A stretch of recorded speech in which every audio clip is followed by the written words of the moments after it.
ពីផ្នែកគឺភាពជឿជាក់ទៅលើខ្លួនឯងនិងភាពជឿជាក់អ្វីដែលអ្នកកំពុងតែគិតនិងកំពុងតែធ្វើអ្នកឆ្លាតគិតឆ្ងាយមើលធ្លុះលទ្ធផលអ្នកជក់មិនខ្លាចផ្សែងអ្នកផឹកមិនខ្លាចពេងអ្នកស្វះស្វែងមិនខ្លាចផ្លូវឆ្ងាយអ្នកគឺជាប្រភពនៃអ្វីដែលកើតឡើងចំពោះខ្លួនឯងអ្នកគឺជាផ្នែកដ៏តូចមួយនៃពិភពលោកដ៏ធំល្វឹងល្វើយនេះបុគ្គលជោគជ័យមិនដែលបោះបង់អ្នកបោះបង់មិនមែនជាបុគ្គលជោគជ័យអ្នកជំនួញត្រូវមានបញ្ញាការព្យាយាមគឺទីពឹងច្រើនអ្នកឈ្នះគឺជាមនុស្សធម្មតាដែលមានចិត្តមិនធម្មតាការទន់ជ្រាយនិងការអត់ឱនចំពោះខ្លួនឯងហើយនឹងតឹងតែងចំពោះអ្នកដទៃគឺជាកំហុសតែមួយដូចគ្នាសតិសម្បជញ្ញៈគឺជាសៀវភៅចរិយាសាស្ត្រដ៏ល្អបំផុតរបស់យើងសៀវភៅនេះហើយដែលគេត្រូវសាកសួរឲ្យបានច្រើនបំផុតអ្នកដទៃមិនបានឲ្យក្តីសុខល្អមកយើងព្រោះគេមិនមានសេចក្តីល្អនោះដោយខ្លួនឯងអ្នកដទៃធ្វើឲ្យយើងភ្ញាក់ផ្អើលពីសកម្មភាពរបស់គេនៅពេលដែលគេទទួលឱកាសបង្ហាញសមត្ថភាពរបស់គេអ្នកដទៃឲ្យប្រយោជន៍ទុកជាញាតិឯញាតិឃ្លាតឆ្ងាយទុកជាអ្នកដទៃយើងមិនត្រូវប្រមាណមើលគុណធម៌របស់មនុស្សម្នាក់តាមការប្រឹងប្រែងរបស់គេទេគឺត្រូវថ្លឹងថ្លែងទៅមើលសកម្មភាពធម្មតារបស់គេវិញគ្រប់ការប្រឹងប្រែងនៃអំពើពៀរទាំងអស់ពុំអាចបន្ថយភាពពិតបានឡើយនៅទីបំផុតការពិតនឹងឈ្នះគូសត្រូវរបស់វាមិនត្រូវឲ្យមានមโนសញ្ចេតនានៅក្នុងចិត្តផ្សេងហើយនៅលើបបោមាត់ផ្សេងនោះទេអ្នកចង់ស្គាល់មនុស្សម្នាក់ឬចូលអ្នកបញ្ចុះបញ្ចូលគេពីឥទ្ធិពលដ៏ធំធេងមួយទៅធ្វើជាអ្នកដឹកនាំត្រូវតែមានគំនិតសុទិដ្ឋិនិយមព្រោះគោលដៅរបស់ពួកគេមិនអាចមើលឃើញបានទេម្ដាយសុនឈាននៅនគរតុងអ៊ូនិយាយថាធ្វើជាមេដឹកនាំគេត្រូវតែទ្រាំនៅរឿងដែលគេមិនអាចទ្រាំបានអ្នកដឹកនាំត្រូវតែឧស្សាហ៍ងាកមើលក្រោយថាតើមានអ្នកដើរតាមឬក៏អត់អ្នកដឹកនាំមិនបង្ខំអ្នកដទៃឲ្យធ្វើតាមទេតែអ្វីធ្វើឲ្យពួកគេដើរតាមដោយខ្លួនឯងអ្នកដឹកនាំដែលក្រាញនឹងអំណាចប្រៀបដូចជាសង់ផ្ទះនៅលើស្ពានអ្នកដេកជាមួយឆ្កែតែក្រោកមកវិញដោយចៃឆ្កែអ្នកដើរកាន់តែចិត្តកាន់តែចូលចិត្តរិះគន់ព្រោះគេចង់កែខ្លួនអ្នកដែលខ្លាចអនាគតតែងតែមានបទពិសោធន៍មិនល្អជាមួយអតីតកាលសត្រូវក៏មានប្រយោជន៍ដែរគឺវាបង្ហាញប្រាប់យើងអំពីកំហុសរបស់យើងហើយវានិយាយការពិតប្រាប់អ្នកទាំងនេះហើយគឺជាគ្រូដែលបំបាច់ជួលឲ្យអស់ប្រាក់ប្រសិនបើគេយកមនុស្សកាចសាហាវមកធ្វើជាគំរូហើយយកមនុស្សសុចរិតត្រឹមត្រូវធ្វើជាធ្លុកកំ pl ែងនោះប្រកាសជាខូចការអស់ហើយនៅក្នុងការតាក់ទងនៅក្នុងសង្គមចូលអ្នកជៀសវាងកុំធ្វើឲ្យមិត្តខ្លាយទៅជាសត្រូវផ្ទុយទៅវិញចូលប្រឹងប្រែងធ្វើសត្រូវឲ្យខ្លាយជាមិត្តអ្នកដែលគ្មានប្រាក់ពុំត្រូវការកាបូបលុយឡើយអ្នកដែលគ្មានមិត្តសោះគឺជាអ្នកក្រដ៏ពិតប្រាកដអ្នកចូលចិត្តស្រមើស្រមៃមើលទៅអនាគតហើយឃើញការសន្យាមនុស្សធម្មតាមើលទៅអនាគតឃើញត្រឹមតែអនាគតប៉ុណ្ណោះអ្នកដែលចេញពីផ្ទះទៅរកសុភមង្គលមិនខុសពីការដេញចាប់ស្រមោលទេអ្នកដែលឆ្កែព្រុសដាក់មិនមែនសិតតែជាចោរទាំងអស់នោះឡើយអ្នកដែលជំនាញពិតប្រាកដដឹងពីរបៀបបង្កើតឱកាសគ្រប់កលៈទេសៈជាទូទៅមនុស្សច្រើនតែមិនសូវជឿអ្វីដែលជាការពិត ការពិតទាំងឡាយគឺជាប្រភពនៃការព្រួយចំបែងមនុស្សម្នាក់គួរតែសួរខ្លួនឯងម្ដងថាតើគេកំពុងដើរពីទិសណាទៅណាពីងងឹតទៅរកភ្លឺពីភ្លឺទៅរកងងឹតពីងងឹតទៅរកងងឹតពីភ្លឺទៅរកភ្លឺពីភ្លឺទៅរកងងឹតនៅក្នុងโลกនេះគ្មានអ្វីដែលនៅគង់វង្សរហូតមិនផ្លាស់ប្ដូរមិនប្រែប្រួលនោះទេអ្វីដែលទៀងមានតែមួយគត់គឺការមិនទៀងទាត់នេះឯងអ្វីសិតតែការរលត់ដោយពពុះទឹកដែលប៉ោងឡើងហើយក៏បែកធ្លាយ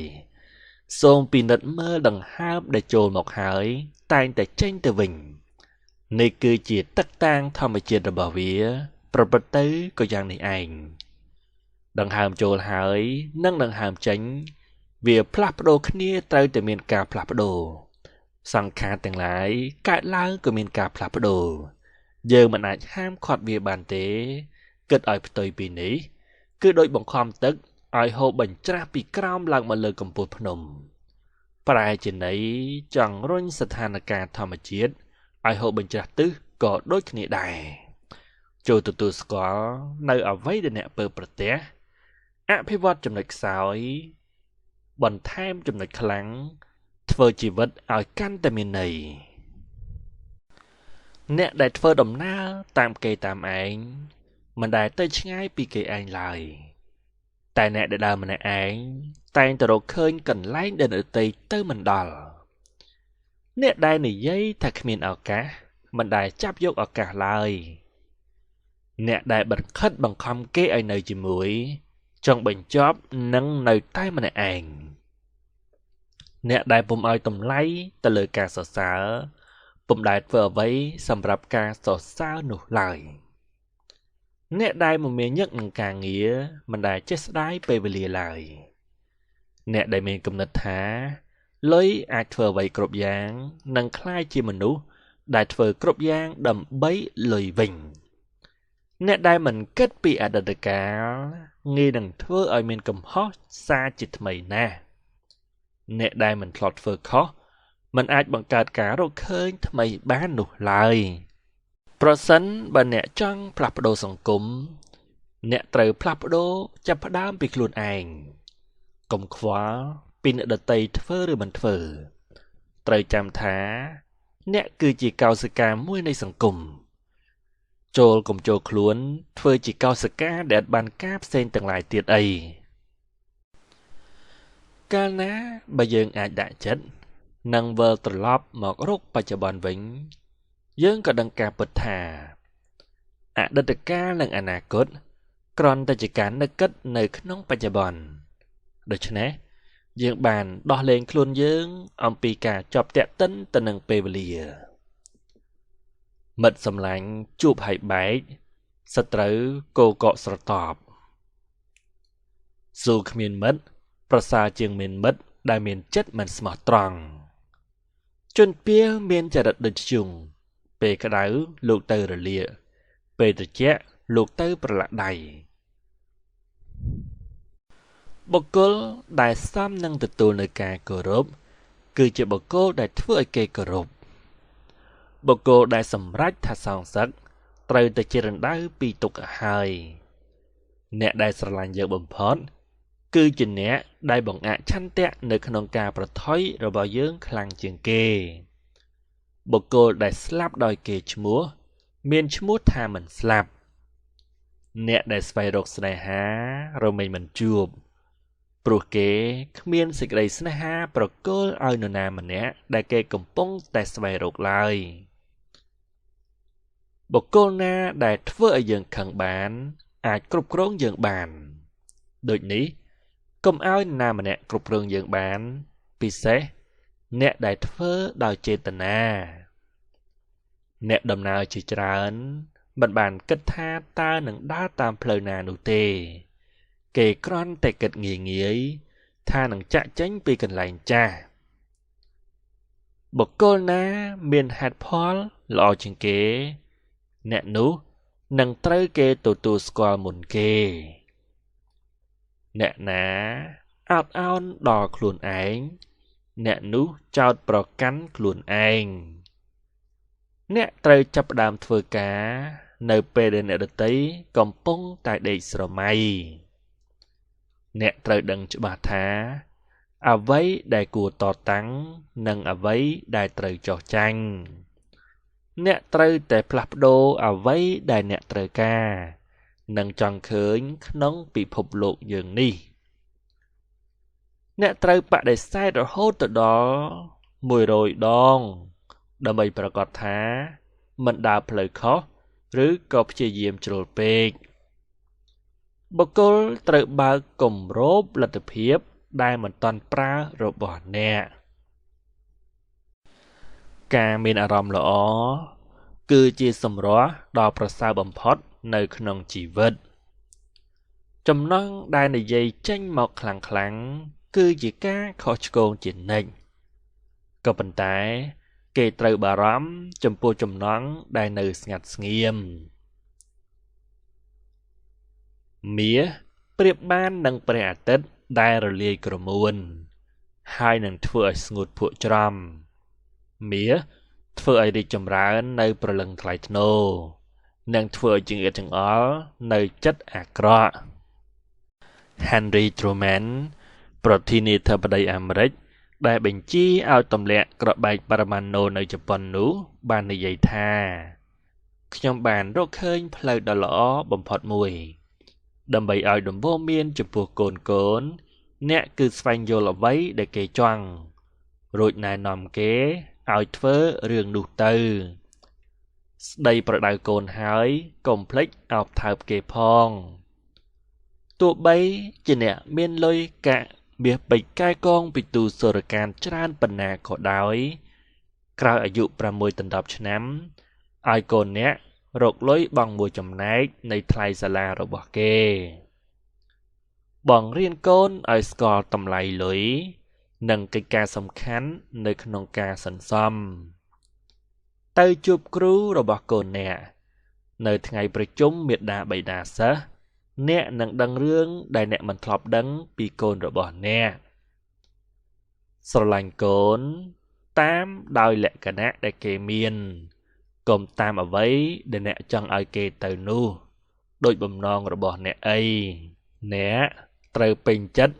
ទៅលើការច្នៃប្រឌិតរបស់ខ្លួនការត្រេកអរអ្វីដែលខ្លួនឯងមានវាជាមង្គលដ៏ឧត្តមអ្នកត្រូវមានទាំងសមត្ថភាពឆន្ទៈតែឆន្ទៈត្រូវតែរឹងមាំជាងសមត្ថភាព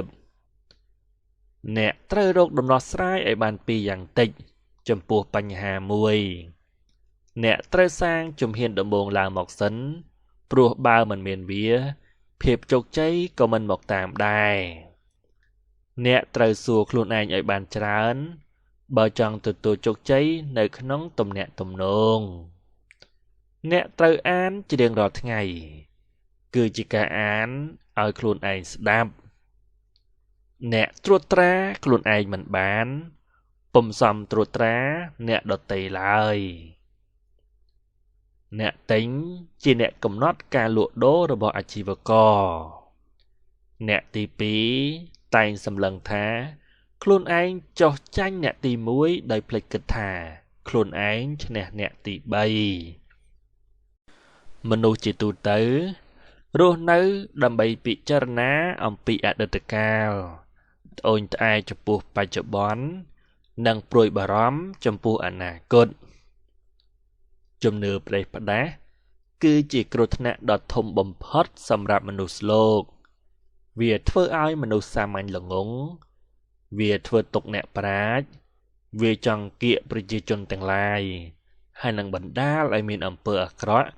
គួរឲ្យខ្លាចរាប់ចំពោះនៅគ្រប់កន្លែងកន្លុកកន្លៀតទាំងអស់គ្មានសុខភាពទេជីវិតពុំមែនជាជីវិតទេវាគ្រាន់តែជាការប្រយុទ្ធស្រយង់និងការឈឺចាប់វាពិតជាពិបាកណាស់នៅក្នុងការប៉ាន់ស្មានថាតើត្រូវការនៅសម្ភារៈនិយមប៉ុន្មានដើម្បីអាចសប្បាយរីករាយទៅកើតនៅក្នុងសុខភាពដែលមិនល្អនោះកុំអាងឈ្នួលជួលមនុស្សប្រើថោកកាប់ដីដាំដុះខ្លួនឯងជាការហាត់ប្រាណ ជាការធ្វើចលនាដ៏ចាំបាច់សម្រាប់ជីវិតអ្នកដែលធ្លាប់ធ្វើខុសម្ដងហើយច្បាស់ជាធ្វើខុសម្ដងទៀតអ្នកធ្វើកិច្ចការធំមិនអាចអត់ប្រាក់បានទេតែក៏មិនអាចប្រើប្រាក់តែម្យ៉ាងបានដែរ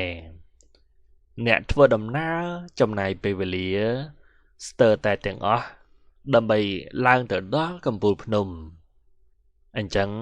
គេនៅសល់ពេលតិចតួចដើម្បីទស្សនាធម្មជាតិលើកំពូលភ្នំអ្នកនិពន្ធល្អត្រូវគិតពីពេលវេលានិងការនិយមបុគ្គលនិយាយដែលមានគោលការណ៍មានសមត្ថភាពនិងឈ្នះគំនិតរបស់អ្នកដទៃអ្នកនឹងមានអំណាចបើសិនជាអ្នកទទួលជោគជ័យដោយការគោរពពីអ្នកដទៃហើយអ្នកក៏នឹងស្ដាយក្រោយបំផុតនៅពេលដែលបាត់បង់ឱកាសអ្នកបួសមិនសង្រួមមិនល្អគ្រឹះហោះអត់បបរនឹងថ្លៃថ្នូរអ្នកប្រព្រឹត្តខុសមានត្រចៀកវៃណាស់ចំពោះការចោទប្រកាន់ណាមួយរឿងមួយដើម្បីឆ្ពោះទៅកាន់អំពើល្អគឺការមិនធ្វើអំពើអាក្រក់ការរៀនសូត្រខ្លួនឯងមានប្រយោជន៍បំផុតហើយការសិក្សានៅសាលាគ្រាន់តែម៉ែត្រសម្រាប់វាស់ការរៀនសូត្រខ្លួនឯងប៉ុណ្ណោះនៅក្នុងសង្គមមនុស្សគ្មានរដ្ឋណាមួយដែលថាគ្មានទាសកម្មនោះឡើយខ្ញុំឃើញមានប្រការពីរយ៉ាងដែលអាចឲ្យជីវភាពរបស់យើងសប្បាយរីករាយគឺការកម្រិតចំណងរបស់យើងឲ្យល្មមនិងប្រើប្រាស់ទ្រព្យសម្បត្តិឲ្យបានត្រឹមត្រូវលទ្ធផលនៃកំហឹងវាដូចគ្នានឹងផ្ទះរលំទៅលើផ្ទះផ្សេងទៀតក៏ផ្ទះនោះត្រូវវិនិច្ឆ័យហើយដោយខ្លួនឯងដែរវិចារណញ្ញាណពូកែបង្កើតបានជាចលនាខ្លាំងចំពោះសេចក្តីស្នេហាស្ត្រីមានចរិយាល្អឆ្លើយថាទេស្ត្រីមានចំណងនៅក្នុងរឿងនេះឆ្លើយថាចាស្ត្រីចិត្តសាវ៉ាឆ្លើយថាចាឬទេស្រីសង្ហាមិនឆ្លើយអ្វីទាំងអស់កុំគិតថាការមានទ្រព្យច្រើនមានបុណ្យស័ក្តិធំសិតតែជួយអ្នកឲ្យរួចផុតពីសេចក្តីទុក្ខឲ្យសោះយើងឲ្យនិយមន័យរបស់ទ្រព្យគឺសុខភាពសុភមង្គលភាពសម្បូរវិបុលភាពសម្បត្តិការស្រាញរាប់អានការយកចិត្តទុកដាក់ការចែករំលែកការរៀនសូត្រ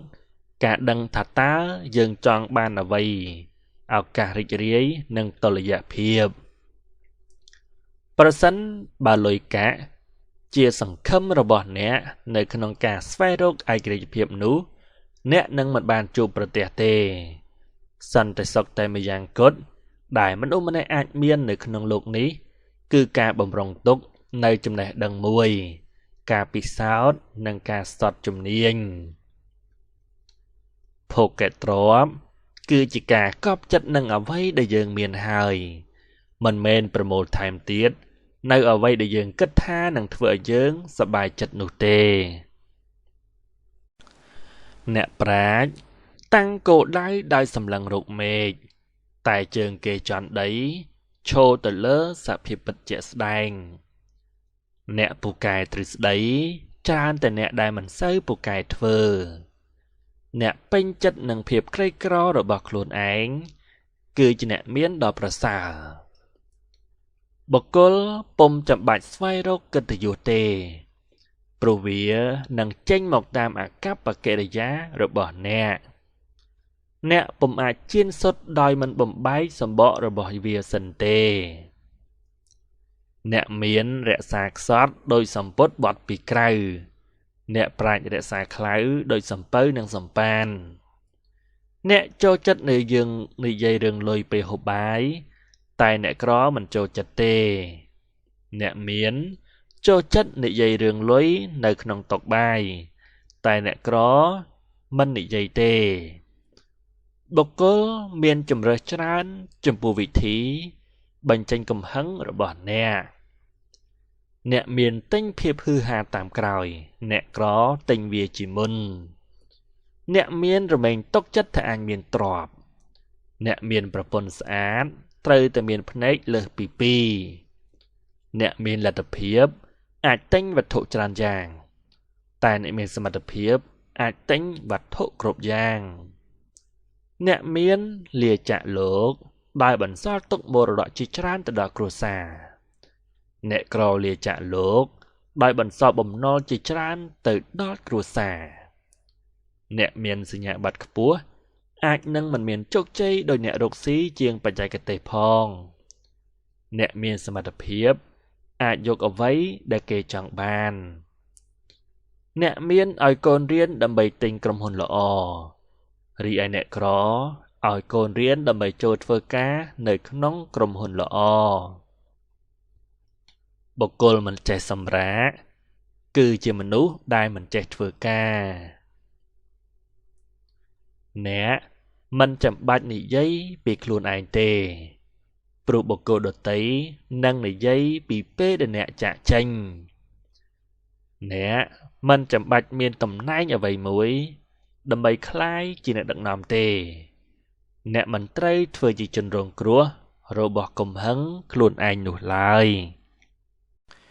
គោរពបុព្វបុរសដែលបានស្លាប់ទៅមិនមែនស្ថិតនៅត្រង់ការនិយាយសរសើរគោរពបូជាគឺនៅលើការប្រតិបត្តិតាមព្រះសម្មាសម្ពុទ្ធសម្ដែងថាការបប្រតិបត្តិដ៏ថ្លៃថ្លានៅក្នុងពុទ្ធសាសនាគឺបប្រតិបត្តិបូជាគឺការគោរពប្រតិបត្តិទៅតាមឱវាទត្រូវការចេះដឹងធ្វើអ្វីបើអ្នកចេះដឹងសម្រាប់តែខ្លួនឯងម្នាក់នោះអំពើអាក្រក់វានាំឲ្យអ្នកប្រព្រឹត្តមានការអន្តរាយខ្លាំងជាងអ្នកទទួលដោយសារតែអំពើអាក្រក់ទៅទៀតកុំគិតថារាល់របស់ថ្លៃសិតតែរបស់ល្អនោះចូលប្រយ័ត្នចំពោះអ្នកដែលគ្មានអ្វីត្រូវខាតបង់ដាក់កំហិតខ្លួនឯងនៅក្នុងការសន្សំលុយកាក់គឺជាការចាំបាច់សម្រាប់ជោគជ័យកុំនិយាយរឿងលុយកាក់ជាមួយអ្នកដែលមានតិចឬច្រើនជាងអ្នកសន្សំ 10% ពីអ្វីដែលអ្នករកបានរបស់ដែលអ្នកមិនត្រូវការទោះបីជាគេលក់ថោកក៏កុំទិញទឹកមុខញញឹមនៃអ្នកមានទុក្ខវាមានការឈឺចាប់ខ្លោចផ្សាជាជាងឃើញទឹកភ្នែករបស់មនុស្សគ្នាស្រក់ចុះទៅទៀតទឹកមុខញញឹមនៃអ្នកមានទុក្ខវាមានការឈឺចាប់ខ្លោចផ្សាជាជាងឃើញទឹកភ្នែករបស់គ្នាស្រក់ចុះទៅទៀតជីវភាពល្អប្រសើរគឺជាការស្រមៃនៃយុវជនដែលអាចសម្រេចបាននៅក្នុងវ័យចាស់ការបញ្ចូលលើកជើងប្រៀបបានទៅនឹងប្រាក់ក្លែងក្លាយវាធ្វើឲ្យអ្នកដែលត្រូវគេបញ្ចូលក្ររហេមរហាមយើងក៏បីសន្តោសអភ័យទោសចំពោះកំហុសអ្នកដទៃពីព្រោះការធ្វើបែបនេះវានាំឲ្យអ្នកមានកំហុសមុសាមាត់កិត្តិយសប្រសើរជាងការធ្វើតនកម្មបើគ្មានជំនួយពីឆន្ទៈព្យាយាមផងទេគឺគ្មានអ្វីកើតឡើងហើយស្ថិតស្ថេរយូរអង្វែងនោះឡើយមនុស្សសម្ដីតិចហើយមានរបៀបតាមធម្មតាគឺជាមនុស្សសកម្មក្តីសង្ឃឹមគឺជាឆន្ទៈនៃមនុស្សខ្សោយមានតែការពិតទេដែលអាចបង្រួបបង្រួមសតិអារម្មណ៍ឲ្យនឹងណូបានចំណែកឯភាពភូតភរនិងការឆ្កាំឆ្គងនាំឲ្យសតិជ្រុងបោចច្របល់និងបែកខ្ញែកអ្នកមិនប្រកាសនៅក្នុងចិត្តថា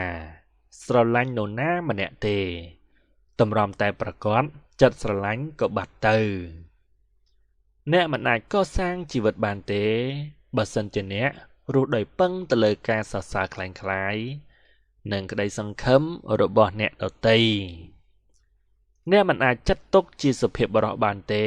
បើអ្នកមិនអាចរក្សាភាពធម្មតានៅចំពោះមុខនារីដ៏ស្រស់ស្អាតម្នាក់អ្នកមិនអាចឆ្លងមហាសមុទ្របានទេដរាបណា អ្នកមិនមានភាពក្លាហានឈប់មើលទៅឆ្នេរសមុទ្រអ្នកមិនអាចជួយអ្នកដទៃឲ្យឈ្នះបានទេបើរូបគេមិនចង់ឈ្នះអ្នកមិនអាចដុតភ្លើងនៅក្នុងចិត្តដទៃបានទេបុគ្គលមិនអាចធ្វើឲ្យជីវិតសុខស្រួលបានទេអ្នកអាចត្រឹមតែធ្វើឲ្យជីវិតប្រសើរឡើងប៉ុណ្ណោះអ្នកមិនអាចធ្វើឲ្យអ្នកកាន់តែក្រកាន់តែមានអ្នកមិនអាចធ្វើឲ្យអ្នកក្រកាន់តែមានដោយការធ្វើឲ្យអ្នកមានកាន់តែក្រនោះឡើយអ្នកមិនអាចប្រមូលអារម្មណ៍បានទេបើអ្នកកំពុងតែអស់កម្លាំងបុគ្គលមិនអាចមានគំនិតអាក្រក់លើគេហើយសង្ឃឹមថាគេនឹងធ្វើឲ្យអ្នកពេញចិត្តនោះឡើយ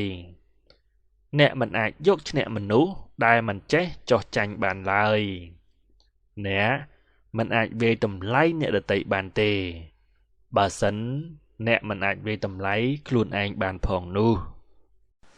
ពុំមានសុភមង្គលឯណាក្រៅតែពីសេចក្តីស្មោះត្រង់នោះឡើយភ្នែកមានពេលខ្លះវានិយាយច្រើនជាងអណ្ដាតទៅទៀតការបញ្ចែកបញ្ចើប្រៀបបានទៅនឹងស្រមោចវាមិនអាចធ្វើឲ្យយើងធំឬតូចបានឡើយសត្វត្រចៀកកម្មមួយមិនអាចធ្វើឲ្យទៅជានីតិខរដូវបានឡើយអ្នករស់កន្លែងណាអ្នកអាចឃើញសុភមង្គលនៅកន្លែងនោះអ្នករៀបការដើម្បីស្នេហាពុំគិតពីទ្រព្យសម្បត្តិសបាយពេលយប់កាត់ទុកពេលថ្ងៃអ្នកល្ងងរៀនពីអ្នកចេះចង់បានចំណេះត្រូវស្ដាប់គិតស្ដាប់អ្នកណាដើម្បីជីវិតផ្លាស់ប្ដូរស្ដាប់អាល់ប៊ុមគំនិតអានដោយ YouTube Channel ពេជ្រមូនិកាអ្នកសិតតែជាមនុស្សថ្មីមួយដែលខុសប្លែកពីប៉ុន្មាននាទីមុនអ្នកសើចក្រោយគេសើចសមជាងគេអ្នកស្គាល់ខ្លួនឯងនិងអ្នកដទៃអ្នកស្រមើស្រមៃដែលនៅលើលោកនេះគឺជាអ្នកកំណត់ទំនៀមទម្លាប់អរិយធម៌របស់ពិភពលោករហូតមកនឹងថ្ងៃអនាគតផងដែរអ្នកស្រឡាញ់សន្តិភាពតែងតែមានអាកប្បកិរិយាអហិង្សាអាខ្លះនិយាយតែពីសន្តិភាពតែនៅក្នុងចិត្តពោពេញដោយគំនុំគុំគួនអ្នកឡើងដោយប្រញាប់និងធ្លាក់មកនឹងក៏លឿនអ្នកកែច្នៃវិធីសាស្ត្រអ្នកដទៃឲ្យស្របទៅតាមសមត្ថភាពរបស់អ្នកដុំថ្មរមៀលមិនអាចកាន់ស្លែបានឡើយនៅស្ងៀមមានន័យថាយល់ព្រមកុំវាយស្មានមនុស្សដោយសារតែលក្ខណៈខាងក្រៅបវរកញ្ញាដល់ពេលចាស់ជរាក៏អាក្រក់ដូចគ្នាទីបញ្ចប់នៃរបស់មួយពុំមែនថិតថេរដូចពីដើមដំបូងឡើយស្រីរូបល្អក៏ល្អត្រឹមតែស្បែកនរកនិងសួគ៌ស្ថិតនៅក្នុងចិត្តនៃមនុស្សយើងចិត្តមនុស្សប្រៀបបានទៅនឹងកូនសេះដែលគ្មានបង្គាមិនត្រូវបណ្ដោយទៅតាមតែក្បាន់វ៉ាល់នោះឡើយក្នុងចំណោមមនុស្សល្ងង